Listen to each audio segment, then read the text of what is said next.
Good morning. It's Thursday, 21st March 2024. Welcome to this episode. This is your friendly neighborhood analyst, Vijay, also called as Sainik. Today is going to be a very exciting day, all because of what Fed did overnight. Fed decided to be reckless and the chairman said that whatever happens, we will still cut rates at least three times this year.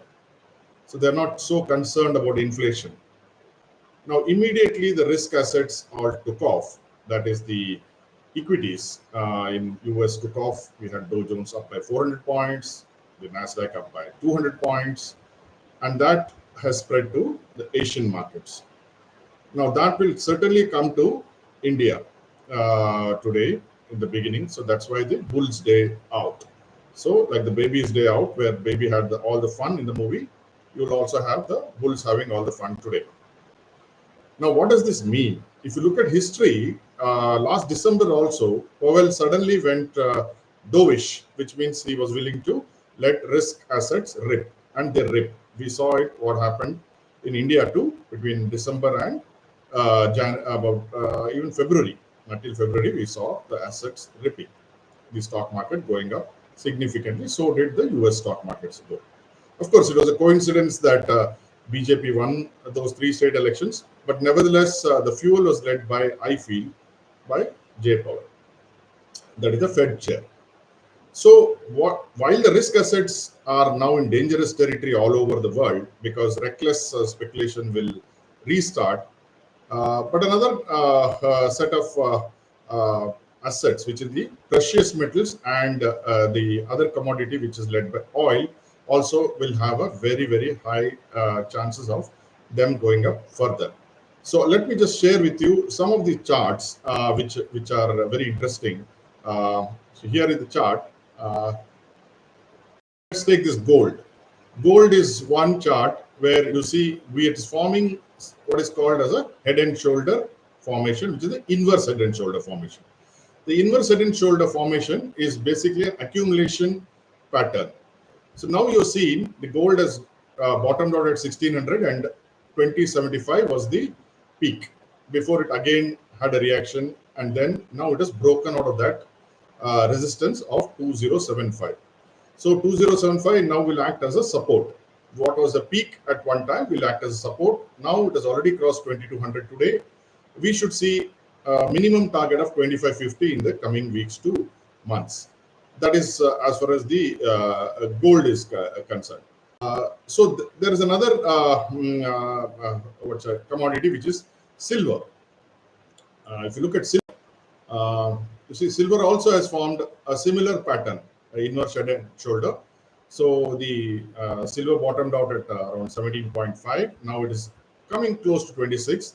The moment it breaks 26, it is not if, it is only a question of when. Then you will see $35. This is all in dollar terms. Then you look at oil. You see what has happened in oil is very, what we call the cup and handle. This is a pattern where the next target should be around 95. 84 was a very strong resistance across many months. Now it has broken out of a multi-month resistance, and now it's moving up. Of course, it will not be so easy like gold and silver because there are a lot of geopolitics involved in how oil moves. But I won't be surprised if you see 95 in the near future. Now, if you come to stocks per se, I'll show you one stock, what I would call the stock of the day. We have positions in that is Kotak Bank. Now, Kotak Bank also, you see, Kotak Bank also is forming something like a inverse head and shoulder.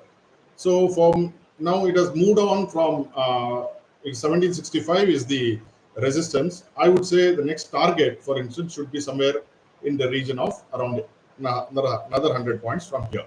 So that is as far as Kotak Mahindra is concerned. So let's go back and talk of other things. So today's rally, I think, will be led by banks because banks had a 9-day fall. It's it is unprecedented, I should say.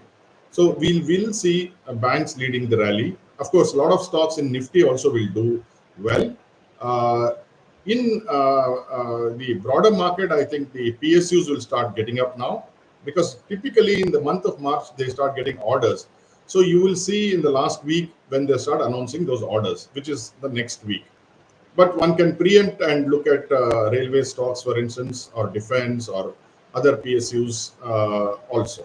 I'm not making any recommendation here. I'm only saying just have a look at it, because this is the pattern. Every March end, last week, you will see them announcing big orders, because the government has to fulfill its budgetary considerations. So that is as far as the stocks are concerned. FIS sold yesterday while DIS bought in equal measure.